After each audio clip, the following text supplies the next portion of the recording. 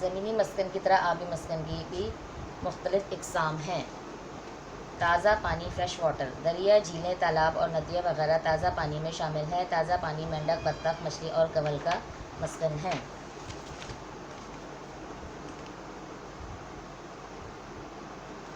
اب آتے ہیں سمندری مسکن، میرین ہیبیٹیٹ۔ سمندر سب سے بڑا آبی مسکن ہے۔ جانوروں اور پودوں کی مختلف اقسام کی بہت بڑی تعداد اس مسکن میں پائی جاتی ہے۔ سمندر جیلی فش، کیکڑا، ستارہ مچھلی، اسٹار فش جو ہوتا ہے، سمندری کچھوا اور سمندری گھاس اور کائی کا مسکن سمندر ہے۔ دنیا میں موجود جانداروں میں سب سے بڑا جاندار بلو ویل ہے اور اس کا مسکن سمندر ہے۔ یہ دونوں چیزیں دیکھ لیں آپ لوگ۔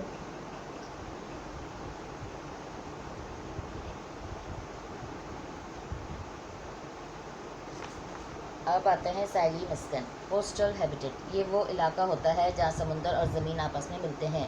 اس مسکن میں مختلف قسم کے جانور اور پودے پائے جاتے ہیں۔ مینگروو، دلدلی گھاس اور کیکڑے وغیرہ اس میں پائے جاتے ہیں۔ اب آتے ہیں ہم قطبی علاقہ، پولر ریجن۔ سرد ترین قطبی مسکن ہے۔ یہ علاقہ سارا سال برف سے ڈھکا رہتا ہے۔ یہاں پودے انتہائی کم تعداد میں پائے جاتے ہیں۔ قطبی علاقے میں پائے جانے والے جانوروں میں قطبی ریچھ، پینگوئن اور بھیڑیے وغیرہ شامل ہیں۔ قطب جنوبی انٹارکٹیکا کا 90% علاقہ برف سے ڈھکا ہوا ہے۔ پینگوئن ایسا پرندہ ہے جو اڑ نہیں سکتا لیکن بہت اچھی طرح تیر سکتا ہے۔ برفانی علاقے میں پائے جانے والے جانوروں کی جلد کے نیچے چربی کی ایک موٹی تہہ ہوتی ہے جو انہیں سردی سے محفوظ رکھتی ہے۔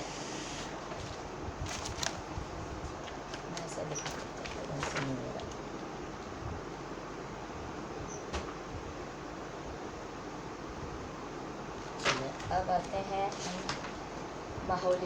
ماحولیاتی نظام، ایکو سسٹم۔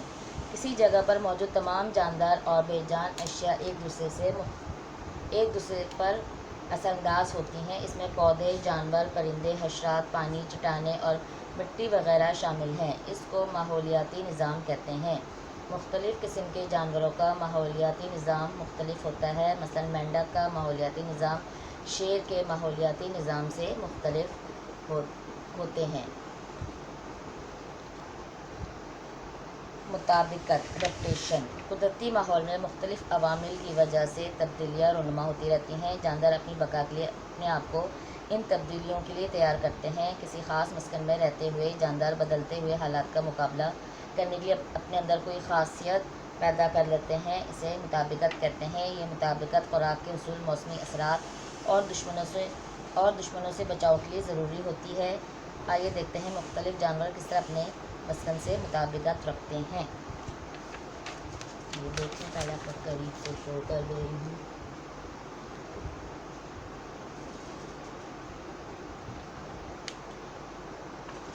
اب آتے ہیں جانوروں میں مطابقت، اڈیپٹیشن ان اینیملز۔ اونٹ، کیمل۔ اونٹ ایک صحرائی جانور ہے۔ صحرائی حالات کا مقابلہ کرنے کے لیے اونٹ درجہ ذیل مطابقت رکھتا ہے۔ اونٹ نتنے بند کر کے اپنے آپ کو ریت سے محفوظ رکھتا ہے۔ اونٹ اپنی کوہان میں چربی جمع کر لیتا ہے اور کئی دن کھائے پیے بغیر زندہ رہ سکتا ہے۔ اونٹ کی لمبی پلکیں آنکھوں میں ریت داخل نہیں ہونے دیتیں۔ اونٹ کے پاؤں نرم اور چوڑے ہوتے ہیں جو اسے ریت پر چلنے میں مدد دیتے ہیں۔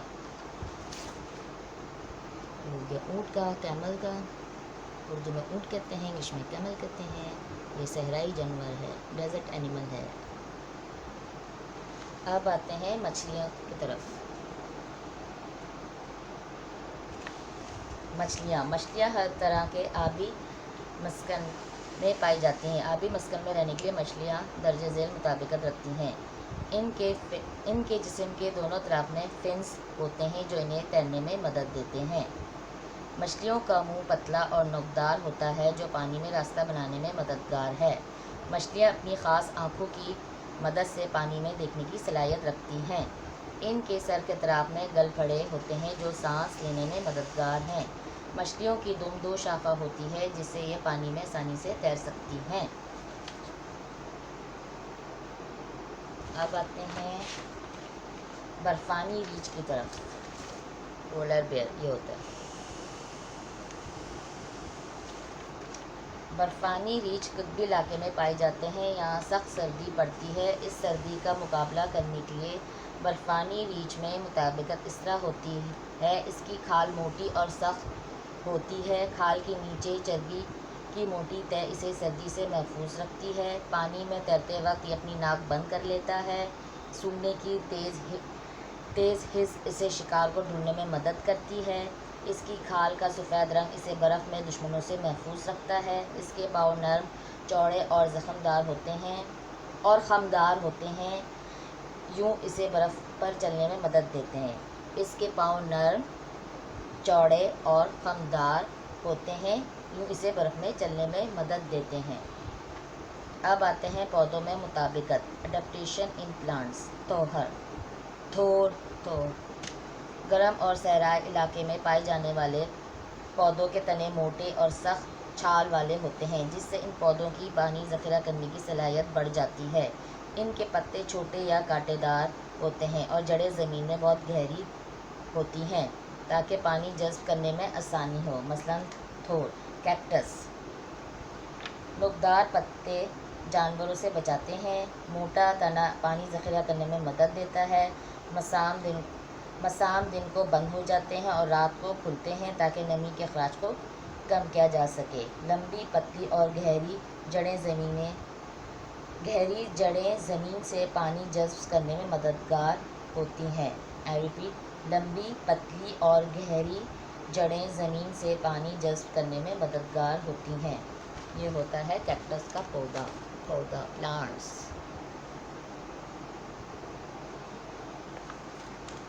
اب آتے ہیں کنول پھول کی طرف۔ یہ ہوتا ہے کنول پھول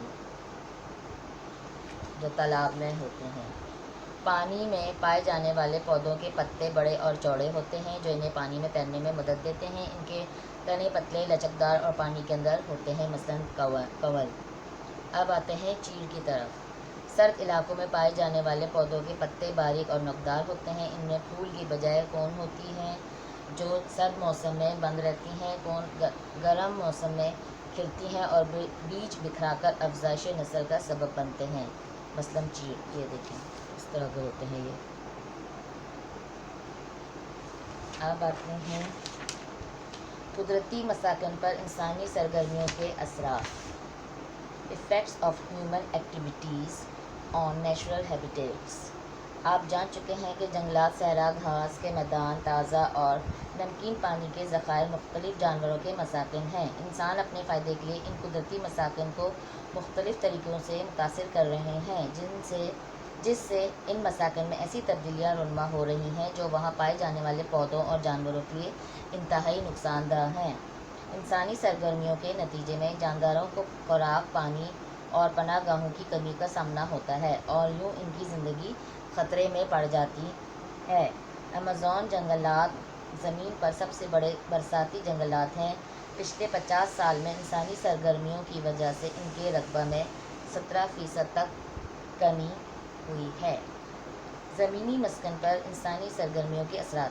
انسان عمارتی لکڑی ایندھن اور آباد کاری کے لیے جنگلات اور سرسبز میدانوں کو ختم کر رہا ہے، جس سے پودے اور جانور قدرتی مسکن سے محروم ہو رہے ہیں اور ان کی زندگی خطرے سے دوچار ہے۔ کیمیائی کھادوں اور کیڑے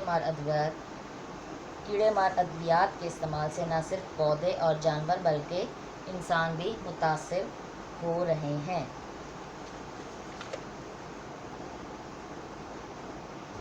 اب آتے ہیں آبی مسکن اور انسانی سرگرمیوں کے اثرات۔ کارخانوں اور گھروں سے نکلنے والا گندا پانی آبی مساکن کو آلودہ کر دیتا ہے، جس سے وہاں پائے جانے والے جانداروں کی زندگی خطرے میں پڑ جاتی ہے۔ سمندری جہازوں سے بہنے والا تیل بھی سمندری حیات کی تباہی کا سبب بنتا ہے۔ یہ دیکھیں انسان دنیا کو بھی نقصان پہنچا رہے ہیں آج کل۔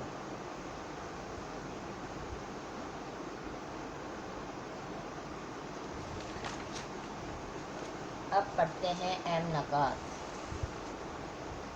سورج روشنی اور حرارت کا ذریعہ ہے جو زمین پر زندگی برقرار رکھنے کا سبب ہے۔ تمام جانداروں کو زندہ رہنے کے لیے خوراک، ہوا، پانی اور روشنی کی ضرورت ہے۔ مسکن سے مراد وہ جگہ ہے جہاں جاندار قدرتی طور پر پائے جاتے ہیں اور اپنی ضروریات کی اشیاء حاصل کرتے ہیں۔ خشکی پر پائے جانے والے جانداروں کا مسکن زمینی مسکن کہلاتا ہے۔ زمینی مسکن کی اقسام جنگلات، گھاس کے میدان اور صحرا ہیں۔ پانی میں پائے جانے والے جانداروں کا مسکن آبی مسکن کہلاتا ہے۔ آبی مسکن کی اقسام میں تالاب، دریا، سمندر اور قطبی علاقے شامل ہیں۔ کسی علاقے میں موجود جاندار اور بے جان اشیاء ایک دوسرے پر اثر انداز ہوتی ہیں، اسے ماحولیاتی نظام کہتے ہیں۔ جانداروں میں اپنے ماحول میں بہتر طور پر رہنے کے لیے قدرتی طور پر خصوصیت موجود ہوتی ہے، اسے مطابقت کہتے ہیں۔ انسانی سرگرمیاں قدرتی مسکن کی تباہی کا سبب بنتی ہیں، جیسے کہ جنگلات کی کٹائی، کارخانوں اور گھروں سے نکلنے والا گندا پانی اور کیڑے مار ادویات وغیرہ۔ میں اس کو آپ کو قریب سے شو کر دیتی ہوں، آپ لوگ نوٹ کر لیجیے گا، اپنی کاپی یا رجسٹر جو بھی آپ کے پاس ہے اس میں لکھ لیجیے گا۔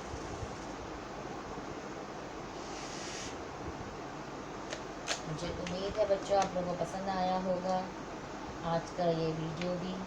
آج ہم نے مسکن ہیبیٹیٹ کے بارے میں پڑھا، سمجھا، اور اگر ویڈیو میں کوئی مسٹیک ہو گئی ہوگی تو میں اس کے لیے معذرت خواہ ہوں، کیونکہ یہ ونڈو ہمارا بار بار کھل رہا ہے، بند ہو رہا ہے، یہ دیکھیں ہوا چلتی ہے اور ہماری بلیاں بھی گھومتی رہتی ہیں، تو اگر کسی سبق کے دوران کوئی مسٹیک ہو گئی تو اس کے لیے میں معذرت درگزر کیجیے گا۔ اور میں نے آپ کو قریب سے شو بھی کر دیا ہے، اس کو زوم کر کے پڑھ لیجیے گا جو سمجھ میں نہ آئے، اور ہمیں بتائیے گا آپ لوگوں کو کس طرح سمجھ میں آتا ہے، میں آپ لوگوں کے مائنڈ کے مطابق سمجھاؤں گی، کمنٹ باکس میں ضرور بتائیے گا۔